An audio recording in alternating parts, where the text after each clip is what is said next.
I think if you look at Luke chapter 10, you'll see that Jesus sends his disciples out to evangelize and preach the word. And that's the first 24 verses of chapter 10. And then immediately after that, chapter 10, verse 25, is the parable of the Good Samaritan, in which Jesus defines neighbor love. And when you put them together, I think this is what it's saying. Jesus is saying, as Christians living in a city or anywhere, on the one hand, you have to evangelize your neighbor, but then on the other hand, you have to love your neighbor, whether the person responds to your evangelism or not. You have to show commitment to that person's needs. If they've got a need, they're laying in the road, they got a need, you don't evangelize them, you pick them up.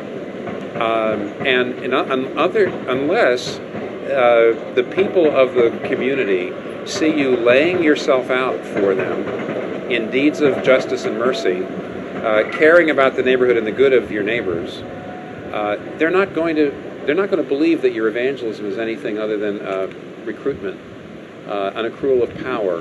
They're going to just see it as tribalism.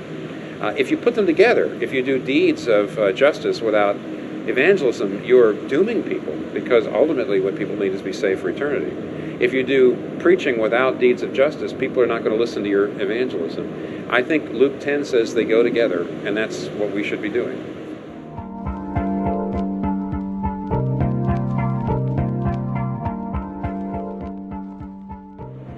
God created both the material world and the spirit world. He created body and soul.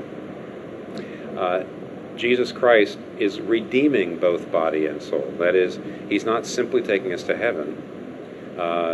He didn't just die on the cross, he rose from the dead physically. He's not just taking us to heaven, but he's going to create a new heavens and new earth. And it's because I think God is saying, I created both, the material and the immaterial. I'm redeeming both. And therefore we should have, I think, a holistic understanding of human beings. And anyone, especially people who work in a place like London City Mission, anyone who actually works with the real needs of people know that people themselves can't separate their spiritual issues from the fact they can't pay the rent, or the fact that they're estranged from a member of the family. And only by loving them as whole beings, you can love them by evangelizing, you love them by helping them reconcile with their loved one, you love them by helping them keep a roof over their head. Now, in their mind, these things all go together. If we start to separate them, we're going to lose them.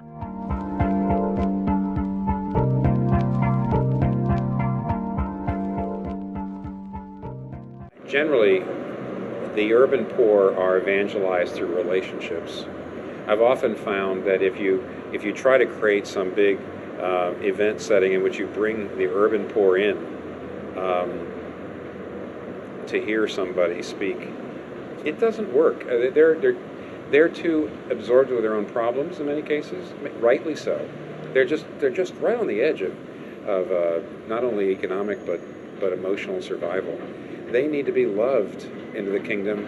And the other big challenge with the urban poor is the cultural distance between the helpers and the poor. Very often you may have a heart, but you're so different. Your own cultural experience is so different, it's difficult to relate to the urban poor in your evangelism and your love. So you really have to live among the poor. You have to be a person who learns to befriend them long term. Evangelism is got to be mixed with deed ministry, but it's basically relational. You can't bring them into some big event and see them come, give their lives to Christ in big events. And frankly, very often they may have an emotional experience and in tears, but they're not going to really change unless they're helped through personal one-on-one relationships, I think.